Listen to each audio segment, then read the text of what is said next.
Hi everybody and welcome to today's People Before Profit online rally. It's the Tory budget today and we're here to say no to austerity, tax the rich. My name's Karen Reissmann. I'm a health worker from Manchester and I'm one of the founding members of People Before Profit, and I'll be jointly chairing today with Jane Loftus from the Communication Workers Union. So we'll be sharing that chairing duty, and we're very lucky today to have two people from the British Sign Language interpreters, Nikki Evans and Sam Riddle. So thank you very much for agreeing to come and do the translation for us with the sign language so that we are more accessible than we've ever been before. So thank you very much. People will know that it's March. It's a year since we began to realise quite the potential scale that a pandemic might have, and we've since then had over 120,000 deaths of predominantly poor people, predominantly black people, predominantly disabled, older, people who are part of our side, the working class. Rich people have gone into ITU like Boris Johnson and come out the other side when we haven't.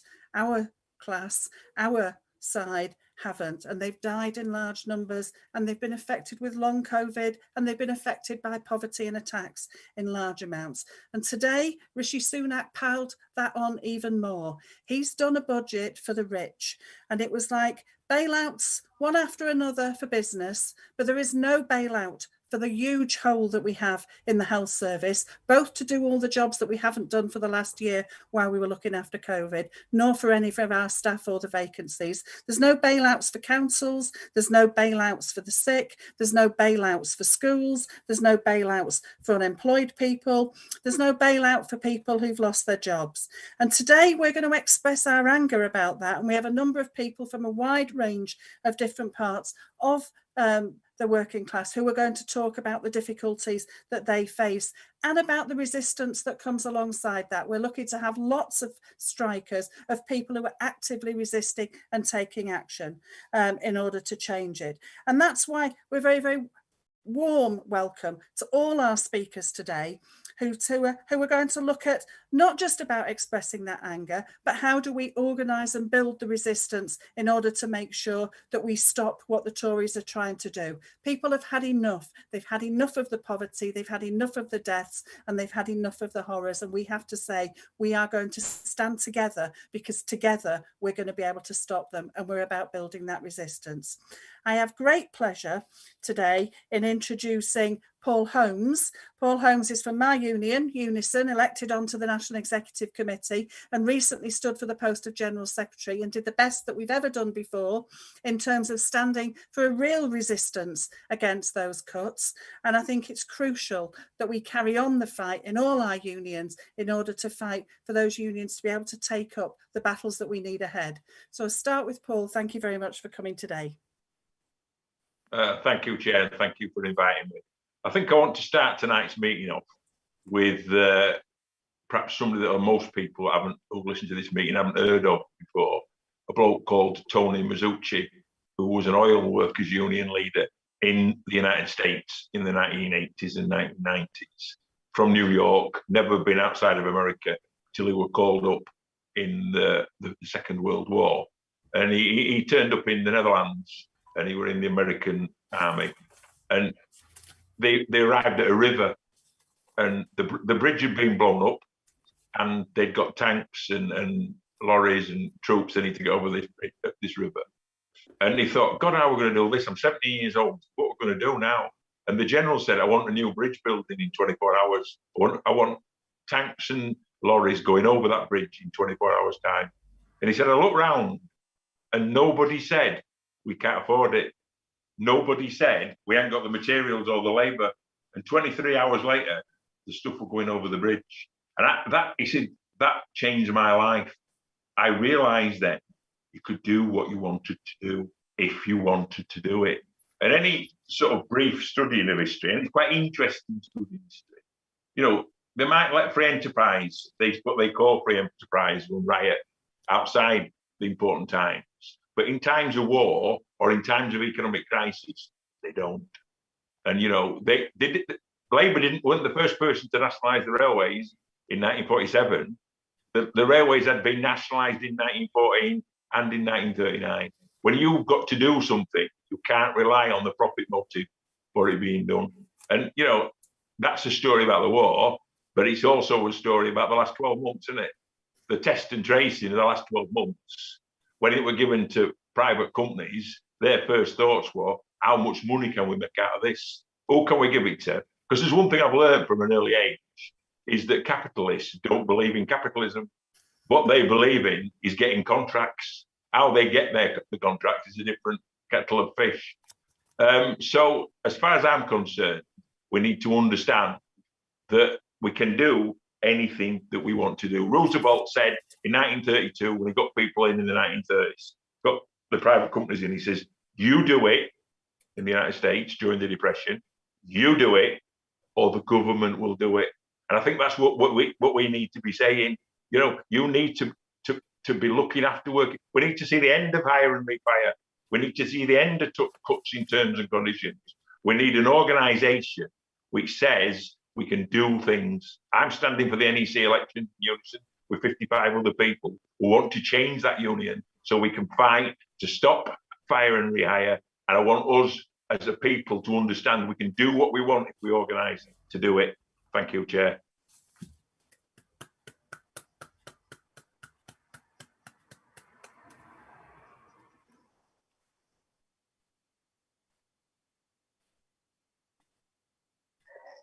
Sorry about that. Thanks, Paul. Thanks for that excellent contribution. I'm Jane Loftus and CWU Vice President.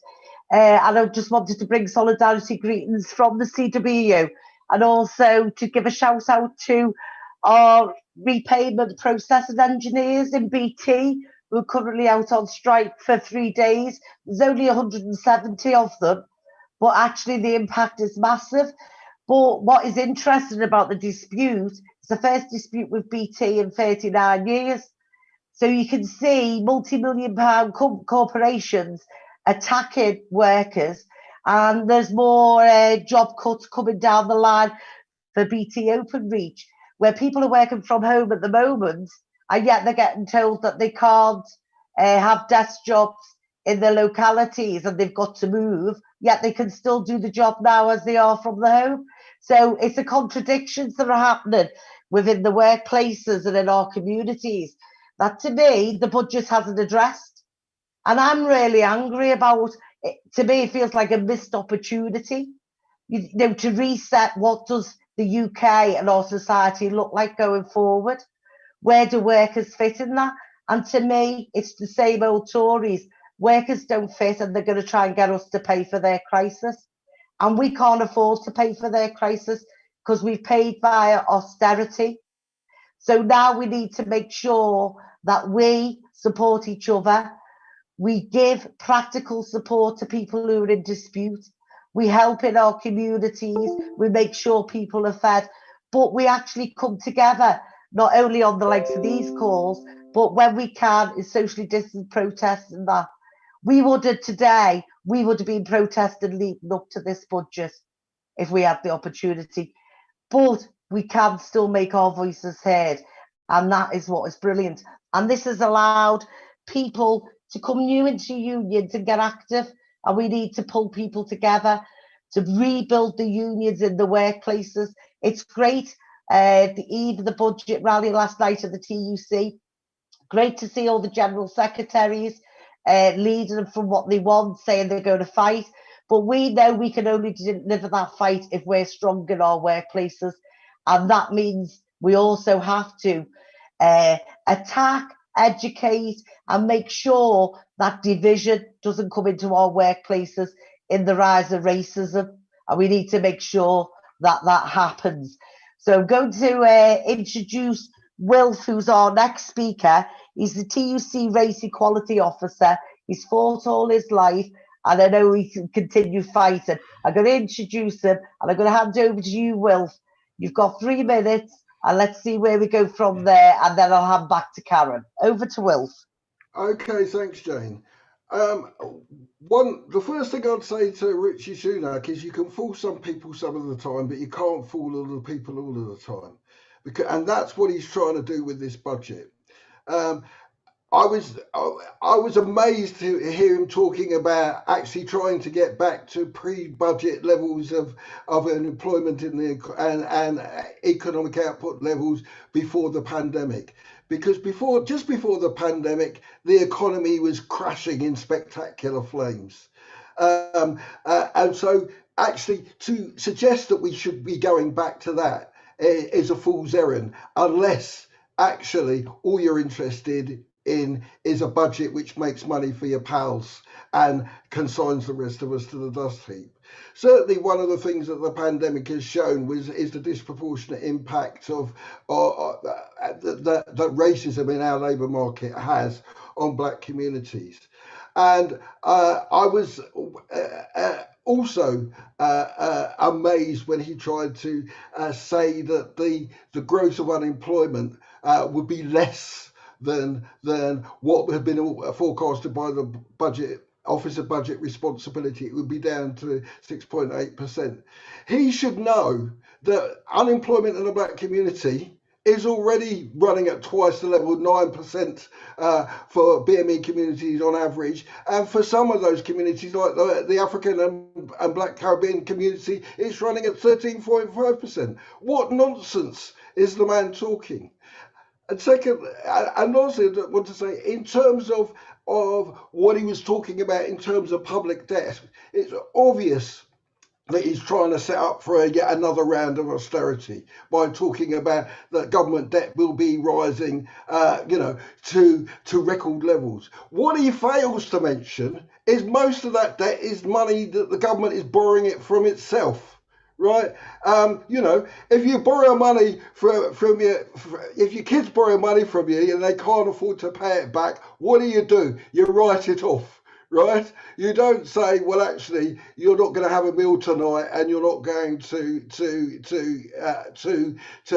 be able to sleep in your bed because the family can't afford the debt that internally has been generated. It's a load of nonsense. It's a sleight of hand. Nobody in this country, least of all black communities, can stomach another round of austerity. We need to stand up and fight. We need to stand up and fight against racism, and we need to stand up and fight in any way that we can. So I'd urge people to join the activities that we're organising with Stand Up to Racism on the 20th of March. Enough is enough. We're not putting it up with it anymore, because this isn't about any reform. We have to get rid of this horrible exploitative economic system that we are forced to live under.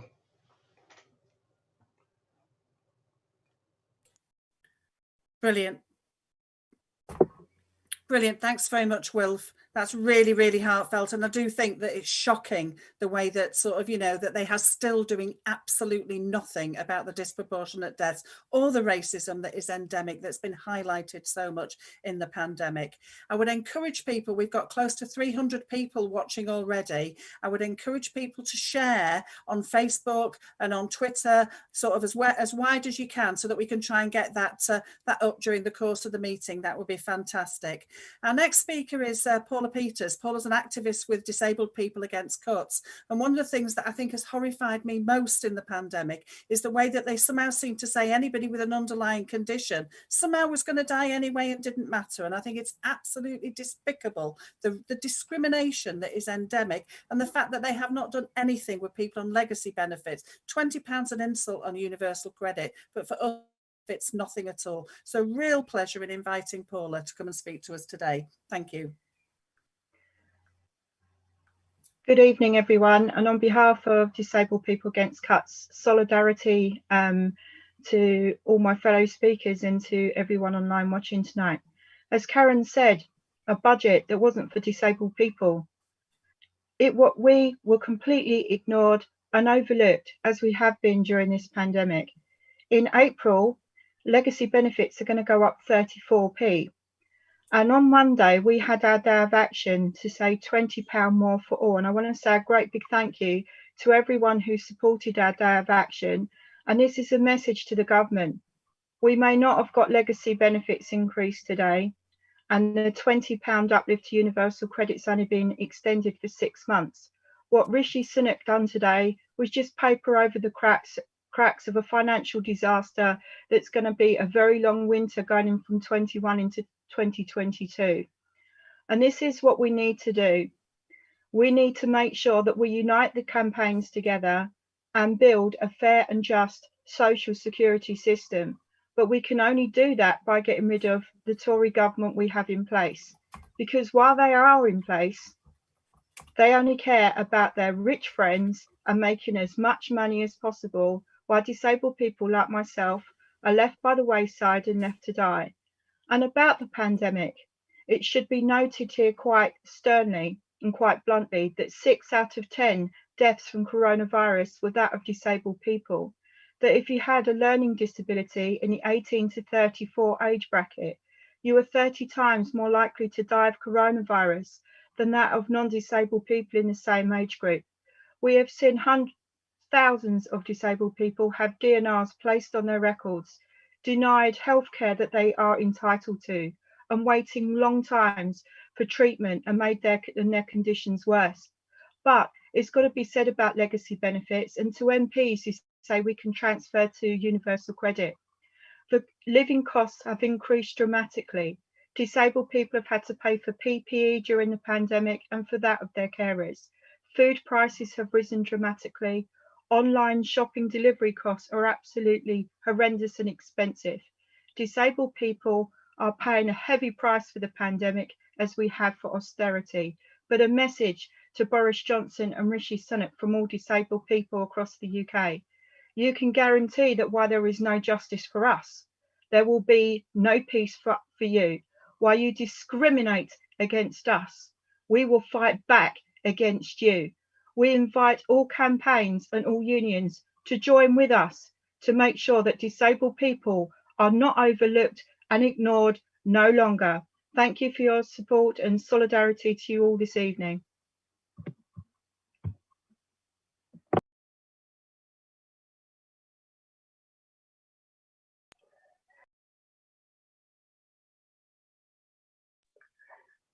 Thank you, Paula. You won't be left on your own. Disabled people need a voice, and we need to stand shoulder to shoulder with each other during all our coming fights.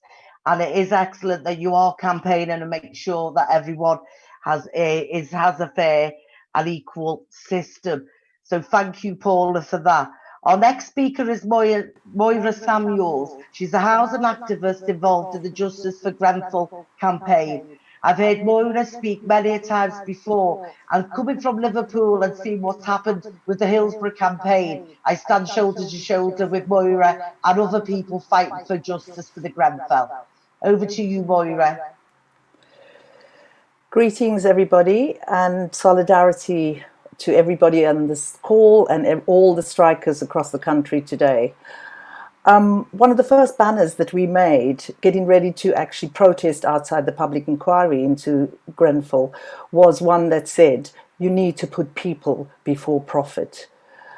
You know, months after the fire, it became clear to us that actually austerity, the cuts, outsourcing and privatisation was at the heart of what led to the needless deaths of 72 people. We saw that in the cuts to the fire service. We saw that in the outsourcing of the management of council housing to the Kensington and Chelsea tenants management organisation. And we saw that even this week in terms of privatisation with, you know, the BRE, the British Research Establishment, that was privatised and therefore got lots of funds from companies like the insulation company Kingspan and O'Conic, and therefore actually could twist the certification of the materials that was used. This is what privatization, you know, all of this led to the needless deaths of 72 people. And we've seen exactly the same pattern in COVID. You know, privatization, outsourcing, cuts to the health service has meant that actually 120,000 people have died now needlessly. You know, and what we have as a consequence of these decisions is a national cladding scandal, which means that almost up to 700,000 people are facing huge financial ruin, the possibility of financial ruin, and unbearable mental distress. The Tory government has only last week refused and voted down amendments to the Fire Safety Bill, refusing to implement the Phase 1 recommendations. Why? Because it will impact on Tory donors who come from the property development and the construction companies. So the fight for justice for Grenfell is located in the housing movements for safe and decent homes. So we say that actually we've had enough of policies that actually benefit the rich. What we say is that, to quote the great revolutionary Paul Foote, is that we need to get off our knees. We need to stand united because we can drown them with our spit. Justice for Grenfell. Thank you very much, Moira. Thank you. And you're absolutely right. It's horrifying the way that time and again, we're called people before profit. And I think when you watch Grenfell or when you watch the pandemic, it's just sums up how time and time again, our lives don't matter as long as they're making money. And the fact that you were missed out again in the budget today, alongside all the other people, housing is not a priority for them unless you can make money out of it. Mansions, yes. Housing for poor people, no, a disgrace. Our next speaker is someone who will be known to most of you, a fantastically inspirational film writer, Ken Loach, and a long-standing anti-austerity activist who's currently being persecuted for being a principled activist. That's not something they like nowadays. So thank you very much, Ken, and thanks for coming today. Thanks, Karen. Thanks, Karen. It's really good to be here. I guess I'm not the only person who read the coroner's report on the suicide of a young woman, Philippa Day, 27 years old, a single mother. She had a history of self-harm. She'd been in a psychiatric hospital, and her benefits were cut. And she left a suicide note saying how she felt trapped and isolated. And the coroner said the DWP was the predominant factor in that young woman's death. Now, that punishment of poverty, with hunger as a punishment, is still with us. No change in that. The precarious work that caused such stress and poverty and insecurity, that's still with us. And this is to support their economy. It's not as an economy that suits the interests of working class people and ordinary people who need security, homes, a secure job, health, education, pensions. That's their economy. Now, to change that, we need two things. We need strong unions, and we need a political instrument. Strong unions. There are two big elections in unions recently, and one we've had and one to come. The Unison election showed the left at its worst and its best. Paul Holmes should have won that election. There were two other left candidates. They took enough votes to let the right-wing candidate through. If we talk about solidarity, it's got to mean something. And that election was a disgrace. That must not happen again. Paul Holmes should be running Unison, and then there would be a transformation, and then we would make real progress. There's an election coming up in Unite. We hear there's a danger of that again. If that were to happen, factionalism and egos would trump political necessity. The left must be united. These are big events, and the left can win, but not if we're divided. And the political instrument, well, those still in the Labour Party will stay and fight and reclaim the party. But at the moment, it's a big struggle.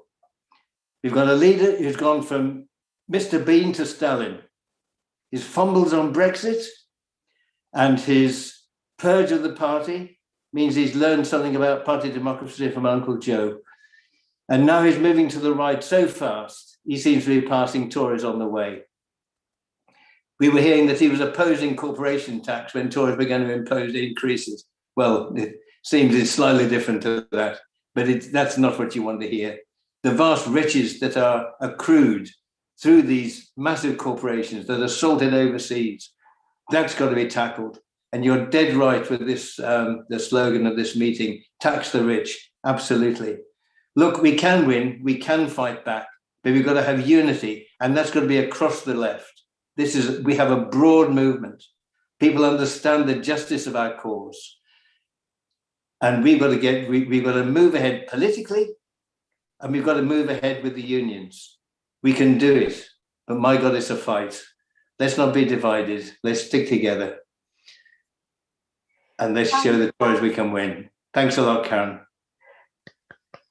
Thanks, Ken. And thanks for your insight into what we need to be doing moving forward. And unity is one of the things we need to be together, standing shoulder to shoulder, delivering practical solidarity for workers in struggle, or campaigns and communities fighting back for what is just. And our next speaker is Liz Robertson. She's the GMB National Lead for Commercial Gas, and she's going to speak to us about the Inspiring British Gas dispute at the moment. All these disputes we need to win, and we can only win them if we're united and making sure if others won't stand up for us, we'll stand up for ourselves. Over to you, Liz. Hi, love. Thank you for having us on this evening. Basically, what is obviously we're in sort of 26 days of strike now. I think Friday is day 27. We'll start this weekend, but there is a ballot in the process at the minute to see if they've come back after their talks with ACAS with some new proposals. So obviously we're waiting to see the result of that vote to see where we go from there. But basically, you've got a company like British Gas that's announced 700 million in profits that's come to its workforce during, initial sort of lockdown and everything. Because obviously with the lockdown, we weren't allowed to work in certain places. So the work stream that we did was restricted. But obviously we were still attending breakdowns, we were still attending servicing. So the volume of work drastically dropped. They were taking advantage of the furlough scheme.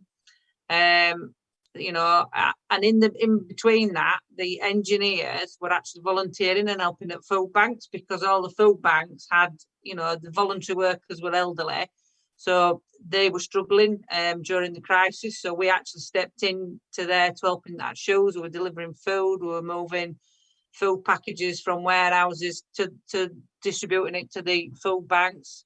And all while this is going on, British Gas were obviously in meetings with herself, and we're plotting then and suddenly announced to us all that, second days of negotiations, it's there you go, these are your new terms and conditions, like it or lump it, and put the fine and re-hire on the table. It's consistently lied about his action, what he's done. Don't get me wrong, as a group of workers, we're probably in a better place than a lot of people are. We've still managed to work through it. Through the pandemic, we have kept us jobs, we've been paid, they have paid, full wages to the people. But I think it's just abhorrent that if a company like British Gas gets away with this, then it's going to go through wildfire through every other business that there is. So for a lot of employees, it is about standing up and fighting, because I think they would have taken the cut in terms and conditions and pay if it's the fire and re-hire that's been put on the table that's offended everybody. And it's more or less, you'll have this. And obviously they haven't been in good negotiations, they haven't done it in good faith. And as you can see, if these get away with it, it's just going to go through every other firm that there is, and workers' rights are just going to get decimated. So it's something we all need to stand up against. Thank you. And on the screen now, you'll see that we've got a strike page which has all the details of any of the strikes that are going on at the moment, where to send solidarity to, how to send messages of support, how to make donations, and what activities are taking place. So if you can go on the People Before Profit Solidarity page. It's either on Facebook, or it's on Twitter, or it's on Instagram, which I've Instagram as well. So it's on the screen for you now, how to access if you want to make donations. And I have to say, the British Gas strike is something where I think employers have taken advantage of the pandemic in order to try and bring some things in that they wanted to do for a long time. And you're right, Liz, the real danger is that if they get away with fire and rehire, it will become commonplace amongst workers in Britain. And together we are strong, and solidarity is one of the core principles that People Before Profit was set up to do. So please do send your messages of support and your donations. Our next speaker we've had before is Billy from the Sage Care Home, a care home in London. The workers there are members of United Voices of the World Union and have had an incredibly vibrant strike against horrifically low pay for people who do an incredibly important job. And that's one of the things that pandemic has brought home to us, is how so many of our key workers have been so undervalued in the work that they do. So thank you, Billy, for coming and speaking to us again. And as I say, solidarity of him is also on that page. Good evening, all. Yeah, I'm Billy, Senior Healthcare Assistant at Sage Nursing Home. 7 months ago, we started a campaign about time for 12. Quality care deserves quality pay. We ask for 12 pounds per hour. We ask sick pay and annual leave online with the National Health Services. We ask for a collective voice at work. We ask for break time to be paid for night staff. We ask for weekend and Sunday enhancement. It seems that all we ask, anything we ask, no one is listening to. So we stand here together with courage to face all the barriers possible. As we said, is people before profit. And we say enough is enough. We have been underpaid, undervalued, overlooked for so long. We are making a stand for all key workers, but I will say for all essential workers who, like us, have risked their life. And before the pandemic, we were working. During the pandemic, we were with frontline staff. We were still working. Some of us, as some resident, some human being, paid the ultimate price of losing their life. What we're asking is very simple: is respect, dignity, and equality.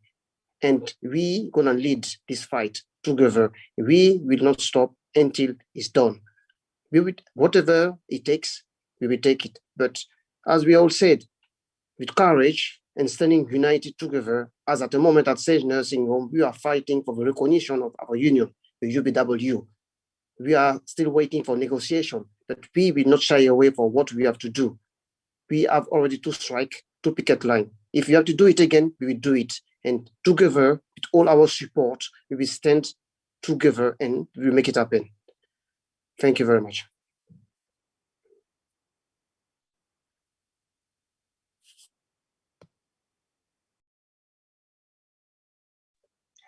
Thanks, Billy. Excellent contribution. And as you'll see, we're talking about workers who are real people in real jobs that actually deliver a service.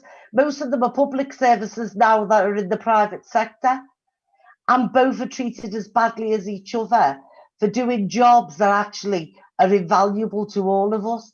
So we wish you well, and we know it is right that we all stand together, because if we win in social care, in other parts of industries, we all win. We have a better society, a fairer society. But the COVID laid bare that some of our worst paid people and those who are treated wrong in terms of workers are actually the most essential workers that we need for actually society to function. And this is the same for our next speaker. Transport is under attack because of what's gone on under COVID. These are jobs that will still be needed, whether COVID is here, gone, or not. And actually, what we're finding is big business are exploiting the situation to make the workers pay for it. Because COVID-safe workplaces cost money, and businesses should pay that money, not the workforce. So I'm going to introduce Colin Hayden. He's the president of the Unite Go Ahead Northwest branch. They're on all-out strike against attempts to fire and rehire the workforce in Manchester. Solidarity to yourself, Colin. I know it's a big dispute, and it's a dispute we need to win, because there is a future in transport being integrated and being part of our lives going forward. Over to you, Colin. Yeah, thanks very much for inviting me to come on tonight. Listening to all the speakers tonight, I think we're all saying the same stuff. We all know what's wrong with this country and what's wrong with the laws that we face and the hoops that we have to jump through living under a Tory government. However, just to give you some background, we were issued with a Section 188 fire and rehire on the 14th of August 2019. After what we believe to be meaningful discussion with the employer, the talks broke down on the 11th of January this year when the employer left the negotiating table and carried on then to issue the 7 days notice to fire and rehire if people didn't sign up on a voluntary basis with a gun to their head, basically. What we have to understand is this fire and rehire practice is becoming the norm nowadays, and I think COVID has given them the window of opportunity to attack workers and attack their terms and conditions. And it's absolutely, as someone said before, it's absolutely abhorrent. It's absolutely abhorrent. I think all unions have to look to unite together with all activists and stand up and send a clear message to these employers. We will not be bullied in this way, and we will stand together, and we will stand on the picket line for as long as it takes and keep lobbying this government and keep pushing them to change the law that allows these companies to do it. Some of the interesting things that Paul from Unison mentioned about the contracts, how do they get them? Section 188 is how they get them. It's a race to the bottom. Certainly in passenger transport, that's what they're doing. They issue the Section 188. It's a race to the bottom, trying to get the worst terms and conditions to win these contracts. Off of some Labour councils are actually running these cities and counties around the area, but they're allowing this to happen, and we have to take a stand on that. Wilf mentioned about the debt, government borrowing off government. It's a bank of mum and dad. All of these companies all owe debts to the parent company, and they claim poverty, and they expect the workers to pay it back. It's a bank of mum and dad. That's all it is. There's a debt attributed to the building, but you owe it to your mum and dad. They're not going to come and evict you, are you? So other people have said something, people before profit. That's exactly what it is. It's people before profit. Our sick pay has been slashed by up to 30% in the middle of the worst global pandemic we have ever seen. Our drivers have voted unanimously for strike, 82.3% for unanimous, all out, continuous industrial action. All we want is for the employer to return to the negotiating table, withdraw that Section 188, and let's get a deal that not only secures the jobs, helps the workforce, but also helps the employer. That is all we ask to end this strike. This is the most vicious attack we have ever seen in the passenger transport sector, and we will not be bullied into these contracts. We want the employer around the table, and we will use every resource of our union and our political power and our leverage power to get this employer around the table to speak to us. Thanks very much for letting me speak tonight.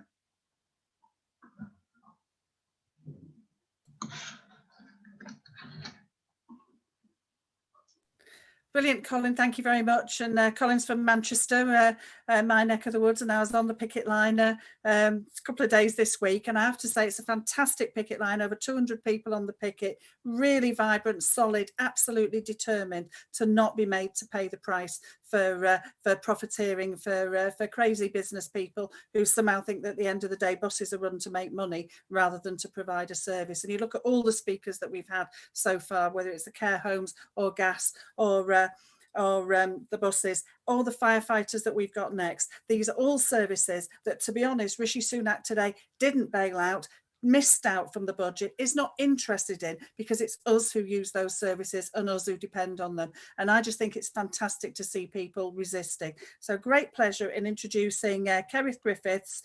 He's from the Fire Brigade Union Executive Council in Wales. Thank you, Cerith. Thanks, Karen and comrades. Nosratha, good evening. In April 2013, the top rate of income tax was reduced from 50 pence in the pound to 45 pence in the pound, handing 3 billion back to the richest in this country. And at the time, £3 billion funded the UK Fire and Rescue Service for a year. In April 2014, the then Mayor of London and now Prime Minister Boris Johnson, at the stroke of a pen, closed 10 London fire stations. A decade of austerity means we now see nearly 12,000 fewer firefighters keeping us safe 24 hours a day, 7 days a week. Tens of fire stations have closed and dozens of fire appliances have been taken out of service. But during this pandemic, firefighters have stepped up to play their part, and whether that be ambulance driving or removing the bodies of those that have sadly succumbed to this dreadful disease. And I want to pay tribute to every firefighter every fire control member who have continued in their duty and worked throughout this pandemic. And I also want to pay tribute to every key worker, whatever their role throughout this pandemic as well.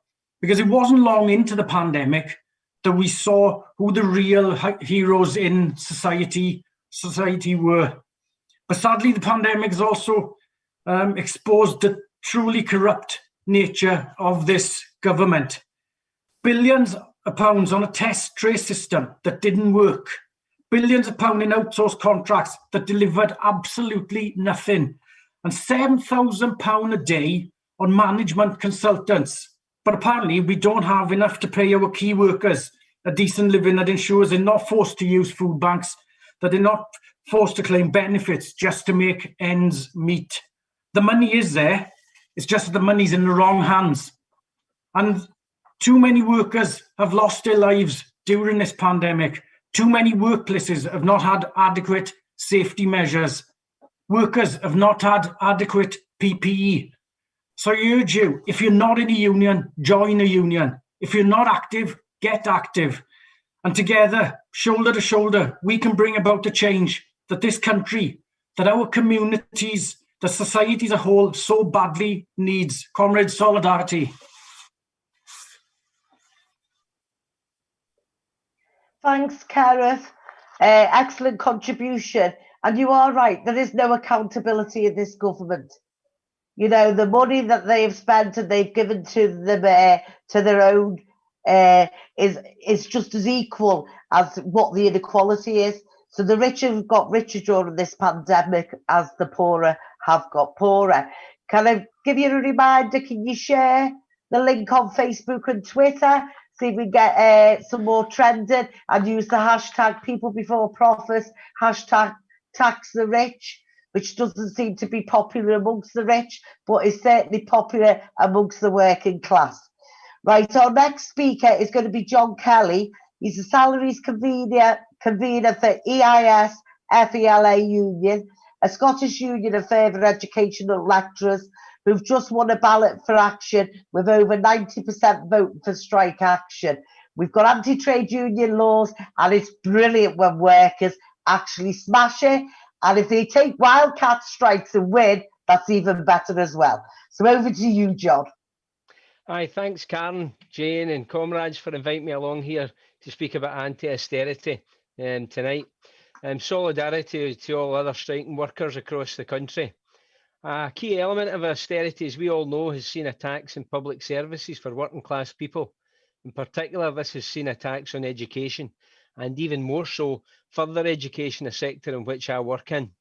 I'd like to briefly outline our current dispute, which my union's involved in, over one of the worst examples of COVID opportunism you could imagine.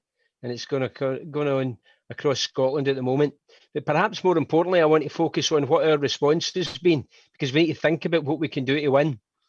We've had national bargaining in Scotland for about 5 or 6 years. And I think last year was the first year in those 6 that we didn't have national strike action taking place. National bargaining had returned after a couple of decades of plant bargaining in Scotland, colleges. And during those decades, wide disparities developed in pay and terms and conditions. Some branches, the more militant branches, were successful in retaining good terms and conditions and pay. And the less militant ones found that their conditions deteriorated quite dramatically. The clear evidence to FELA members then was that militancy works. And those branches who did organise and resisted attacks did have better pay in terms and conditions.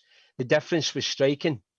When national bargaining returned, after a relentless campaign of ours for 20 years, we finally got it back. We've had regular strike action over the last 6 years. And what's happened there is it's not only the militant branches that now see the benefit of strike action, but members all over Scotland. And when we have to face fire and rehire, as we are facing in some of colleges in Scotland, we know that our members are going to stand up to that. How have we done that? What we've done is we've sought to obtain super majorities in every single ballot that we work in. We set up get the vote out teams, and these get the vote out teams need to do the boring dull stuff, and that boring dull stuff is all about trying to analyse who has voted. We had a dummy run in our indicative ballot, and they managed to get a 72% turnout with 86% for strike action. That brought management back to the table. Up until then, they had been telling us that there wasn't a national dispute in existence. So we brought them back. But however, what we then did is we used that model to build on our postal ballot. Because as we all know, Tory anti-trade union laws make it a hell of a difficult for us to get a result. We had a ballot in the midst of mid-term holidays, snow, postal disruption, all sorts of difficulties, and we still managed to get a 91% vote for strike action on a 61% turnout. The key thing there was organising a get the vote out operation. If you don't have that, we'll struggle to actually get the results that we need.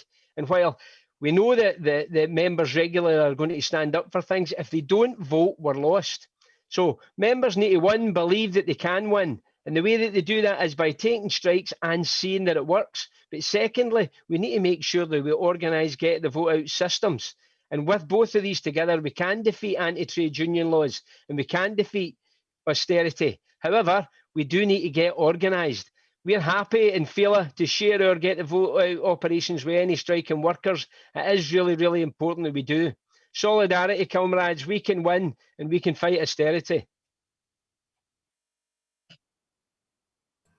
Brilliant. Thanks very much, John. And I think that'd be really useful. I mean, we can put that on our website and on our Facebook page and look at sort of sharing, because I think we have to share that expertise. Although it's interesting, you look at all the disputes that we're talking about today, actually we're winning very big votes of people who are fighting back. The difficulty is unions like mine are not organising that national dispute, are not organising people, and that's what's allowing the Tories to get away with it. I'm due a pay rise in theory on the 1st of April. I'm a health worker. And you think, what are they giving me? Last year I got nothing. We're not even promised an answer until May. And I think on April Fool's Day, we have to say we're no fools. We're not accepting no pay and pay freezes. We've called a day of action for for April the 1st. And I think we have to have an April Fool's Day. We're no fools. We want a pay rise now that goes across that union movement and links people up. It's one of the activities that we're hoping to come out of today's meeting. Our next speaker is another one of the fantastic people who are fighting and resisting attacks over the country. The UCU have had a number of disputes. I know I went to their online picket line, the one in Brighton, which successfully stopped some of the restructuring and job losses in an IT department, of all things, during a pandemic. But Ruth's from the University of East London, and they're currently fighting and been on strike against more forced redundancies, which again, they seem to be widespread in terms of coming for attacks. So it's great to have people fighting back, and proud to be offering solidarity. Thank you, Ruth. Thanks very much, Karen. Yeah, I'm from UCU, the University and College Union at the University of East London, and we're on strike for 2 days last week because the university has given compulsory redundancy to 4 union activists, including our union chair and our vice chair. And we found that striking works. Even just 2 days, it brought the university back to negotiation. It looks like 2 colleagues were saved by our action. But the other 2 lost their appeals yesterday. So we're striking for 2 days again next week to reverse the dismissals. They're not redundant. Their work is still there. They've been replaced by lecturers on temporary contracts. At UEL, nearly a quarter of lecturers are on precarious 1-term contracts. So students sign up to uni for 3 years, but their lecturer might be signed up for only 1 term. Last summer, in the middle of the pandemic, 179 lecturers on precarious contracts were dismissed at the end of their contracts. UEL refused to extend their contracts to September, so they spent the summer of the pandemic without sick pay or income from the university. And a disproportionate number of these precarious lecturers are BAME, 42%. UEL refused to carry out the recommendations of the government review on COVID disparities, even though UEL is in Newham, the worst hit borough in the country. The university has been working throughout the pandemic, mostly online, but since September, the management's been pushing to return to campus at every opportunity, even though the government said that schools are vectors of transmission, and we've seen that unis are as well. So our branch has been pushing back to keep teaching online, doing staff surveys that show that staff don't feel safe. And we will advise staff to use Section 44 notices if necessary, inspired by the NEU. The current attack on union activists at UEL is an attempt to silence staff representatives, and this is the third time in 12 years that our university has removed the UCU leadership through redundancy or disciplinary. This is illegal victimisation. No workers can afford to allow this. Workers need unions now more than ever, and now we realise more than ever that it's about not just saving livelihoods, but it's about saving lives.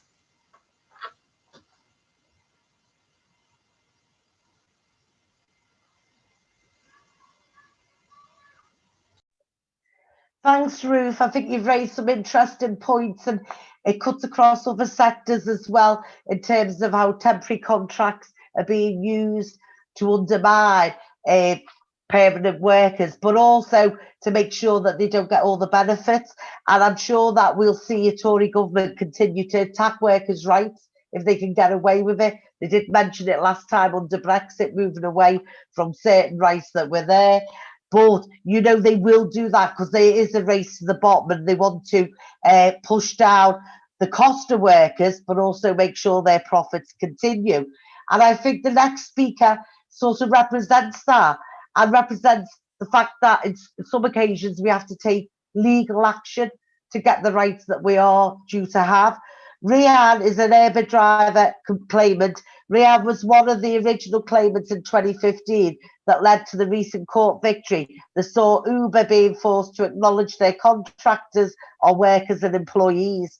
Important victory to begin to tackle the bogus contractor definition by gig economy corporations.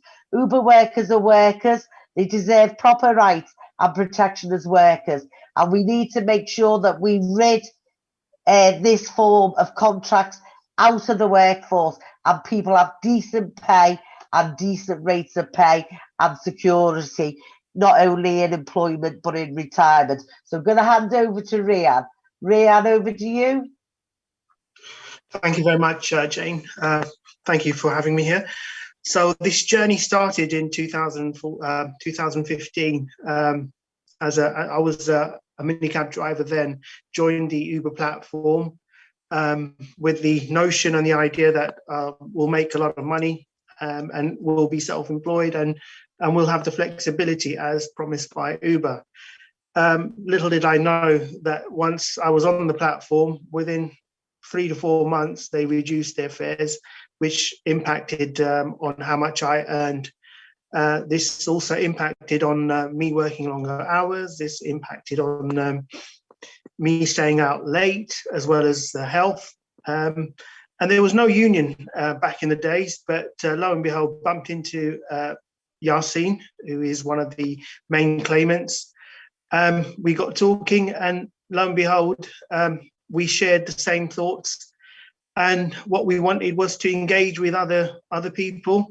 And then along came James, and this is where the momentum started. And it was very difficult to get other drivers to be part of an organization or to be part of a voice to actually take your concerns to someone like Uber. Because back in the days, Uber was a sleeping giant who was just waiting to be woken. So they totally dismissed our claims. It was very difficult, but you know, we persevered, and James and Yasin especially persevered in getting the support from other drivers by networking. We all networked in our various ways in order for drivers to think in the direction that we wanted them to think, and that was we want fair pay, we want equality, we want everything that everyone, you know, we wanted something that we could be recognized with. And this wasn't easy at first, but we managed to do that by securing various ways of engagement with other drivers by actually holding various forums through WhatsApp groups, Facebook groups, and it actually worked. The journey then went further by taking Uber to court and holding them to account in regards to workers' right, which was quite important, because as I say, minicab drivers didn't know anything about workers' rights. They were just exploited individuals back in the days, and organisations were able to get away with it. So in a way, we can thank Uber for that, because it's highlighted the plight of workers' rights, and it's brought that to the forefront, especially with this current case, which we have obviously won. And this is an important landmark ruling as well for all the individuals that are participating in this gig economy, and also mentioning that, you know, they've gone from strength to strength. There is now a union which is called the App Drivers Couriers Union, which they participate in looking after drivers' welfares and drivers' concerns, and looking at individual cases on an ad hoc basis as well. So the more support these drivers get out there, the better it is, and the more we bring to the attention of the public that, you know, minicab drivers are also human beings. They work long hours, they've got families to support, and, you know, they want to earn reasonable money. They don't want to be working long hours. They don't want this to be impacting on their health. And bearing in mind, a lot of them do come from black and ethnic minority groups, and, you know, really underrepresented. So I would urge everyone to support the drivers as well. Brilliant, Rehan. Thanks very much.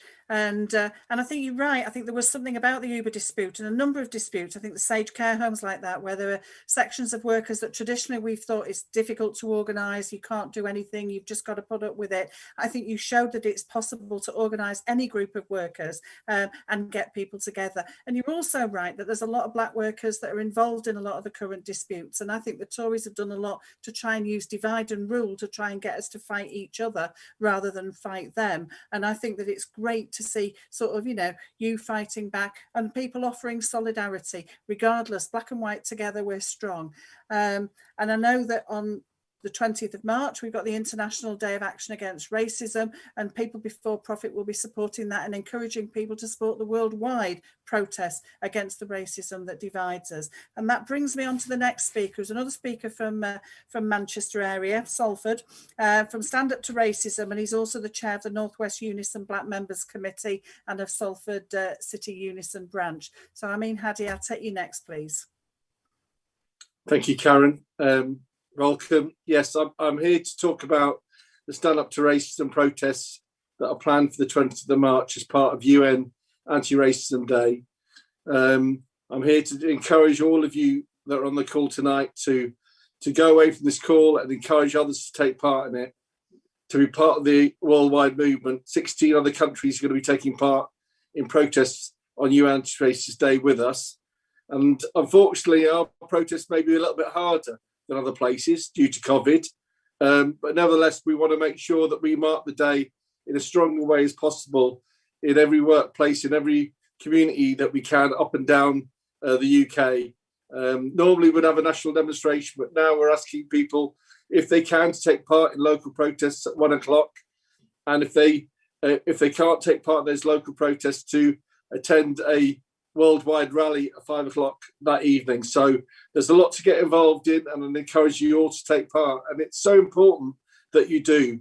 The TUC published figures last week to show that if you were black, you were more likely to be unemployed, twice as likely to be unemployed due to the pandemic. Unemployment's virtually risen to 10% for BME people now, compared to 5% for the rest of the population. I was shocked to read that the race pay gap in London alone is thought to be somewhere in the region of 24% between black and white workers doing the same work. And these sort of figures, it just belies the Tory government that doesn't want to address any of those injustices. They've ones that promoted the hostile environment over the last 10 years because they wanted to divide and rule us. And one of the things that we have to do is come together as a trade union and stand together. I was fortunate enough to go to the North West bus picket line on Sunday as well. It was great to see black and white workers standing together against racism. And that is what we have to try and do as a movement now. We have to stand together and be able to organise ourselves to make sure that we don't pay the price. We need to demand that the government does have a public inquiry into why black people are disproportionately affected by COVID. It's clearly nothing to do with genetics or our culture. It's got to do with racism and institutional racism in the system. That means we're more likely to be put in precarious work, more likely to do frontline jobs, less likely to be able to complain, more likely to be disciplined on grievance if we do complain. These are things that we need to address as a trade union movement and fight for together. And we also need to fight about the disproportionate policing that black people face. We need to fight to decolonise the education. These are all strong reasons why we need to come out on the 20th together as a movement, stand together and show that racism will not divide us this time. They will not allow to get away with it again like they have with over austerity. We'll stand together, fight together, black and white, and we will win, and hopefully fight for a world that's free of racism and all forms of discrimination. So thank you. Thanks, Amin. And I know March the 20th will be successful, and it continues to grow each year, but it's just the start of the calendar of the fight against racism and fascism. And when you're in dispute, that is the times you all come together, and racism sort of goes and floats away, and people get connected with each other. So we need to make sure that we don't allow people to divide us by using racism, but that we unite and overcome and make sure in our workplaces there is no racism. I just wanted to say that if people want to, you can go to the People Before Profit website, where you can see what we've been doing and what we're doing for the future, where you can join up with your local groups. We launched an emergency programme for job services and safety, and I think it's a great way to start a group in your own areas or your own unions, or get your union branches to pass it. The main aim is to make sure that people, working class people, should not pay for this crisis with their lives or their livelihoods. And we know what they have paid for in the past year, but we need to ensure that we do not pay the price going forward. So in terms of the speakers, and before Karen comes back in, I'm going to introduce Diane Abbott. Diane Abbott, obviously you will all know, great anti-racist and a fighter for the working class. She's a member of Parliament for Hackney North and Stoke Newington. So warm welcome to Diane, and we stand shoulder to shoulder with you, Diane. Thank you. Thank you very much. Can you hear me? Yes, Diane.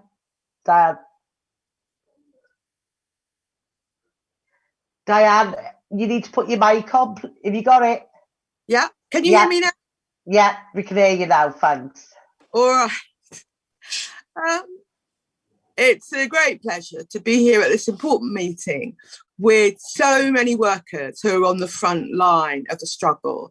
And it was really interesting to hear their stories and what they had to say.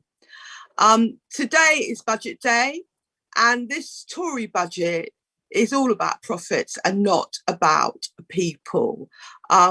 Rishi Sunak's budget, for instance, will do nothing to reverse the rise in unemployment that's already happened. And in fact, the government's Office for Budget Responsibility says unemployment will continue to rise and may go as high as 11% if the virus isn't brought under control.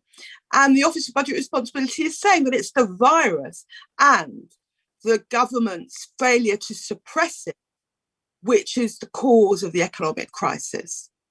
There have been some giveaways announced today or re-announced, but they're for big business. They're not for workers or the poor, because it's workers and the poor that are being hit. We are the ones paying for the crisis. A survey from Imperial College showed that it's poor people who are contracting the virus more, disabled people, people in larger households, and Asian and minority ethnic groups. The TUC has shown us that you're at least 10 times more likely to have been made unemployed if you're Asian or Black in this crisis. And we all know that youth unemployment is soaring. But just a word on corporation tax. You may have heard some discussion about corporation tax in the last few days. And all I want to say about corporation tax, that if you're going to put up a tax, corporation tax is it. You know, it's not a tax of which is paid by small business or struggling business. It is a tax paid by profitable business. And currently Britain has the lowest corporation tax amongst the major economies of the world. And I believe that the Labour Party in Parliament should be voting for this rise in corporation tax. It shouldn't be the poor paying for this crisis. So we're seeing the Tory legacy, a Tory legacy of austerity, particularly the defunding of the NHS, which has partly led to this disaster, an austerity mindset protecting profits but not people, which magnified the disaster, austerity politics which will once more shift incomes from working people and poor people to big business and the rich coming out of this crisis. And this is what the Tories will do if they can get away with it. But we can't allow them to get away with it, whether it's workers and in dispute or Labour MPs in Parliament. They cannot be allowed to get away with making the poor pay the price of the crisis. They cannot be allowed to get away with putting profits before people. Thank you very much, Chair.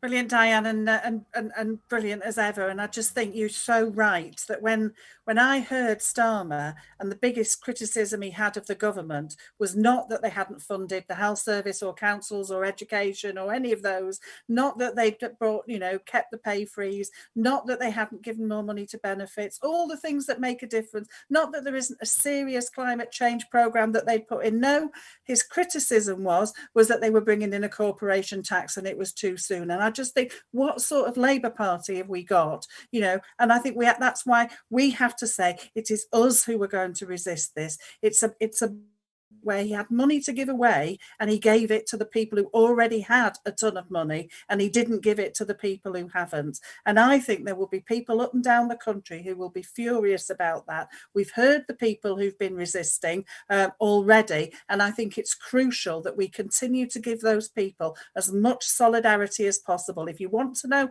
how to do that, go onto our Facebook page or onto our website or onto our Twitter, and there is a solidarity page that tells you exactly how to send messages of support, how to send donations, how to invite speakers to your union meetings or your campaign meetings or your locality meetings, because it's crucial that we make sure that those people have as much solidarity as possible, because workers are winning. There are a number of victories. You look at Rolls-Royce, who not only stopped job losses, but actually are now going to be making something that's much more socially useful in terms of green politics. And I think it's important that as well as doing that and building solidarity, we do look at what sort of action we're going to take ourselves. It is clear, you listen to the awful sort of, Boris Johnson and some of the horrendous racist things that he said over the years, but you look at the horrible Priti Patel and the things that she says, where she continues to scapegoat migrants who without the health, we would not have a health service we've got without the migrants that continue to this day